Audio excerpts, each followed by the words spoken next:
አንዴ ብቻ ይሄንን ቪዲዮ አይታችሁ ተመለሱ።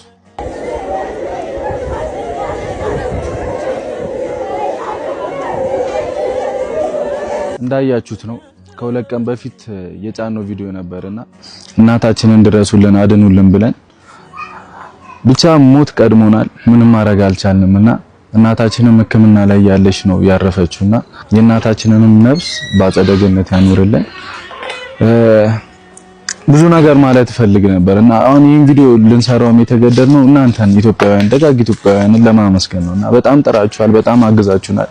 ከሚገባው በላይ ሰፖርት እየተደረገ ነበርና እግዚአብሔር ያክብርልን፣ በውጣ የተካና ፈጣሪ ጠብቃችሁ ለማለት ነው። እናታችን 2 ልጆች አላትና እነሱን ማገዝ የምትፈልጉ ካላችሁ አሁንም በምናስቀምጥላችሁ አካውንት መርዳት ትችላላችሁ። ታዳጊ ናቸው፣ ገና ናቸውና ብዙ ነገር መስራት ይችላሉ። እየደወላችሁ ስልክ ቁጥር እናስቀምጣለን፣ እየደወላችሁ አጽናኑልን። እናመሰግናለን ለሁሉም ነገር።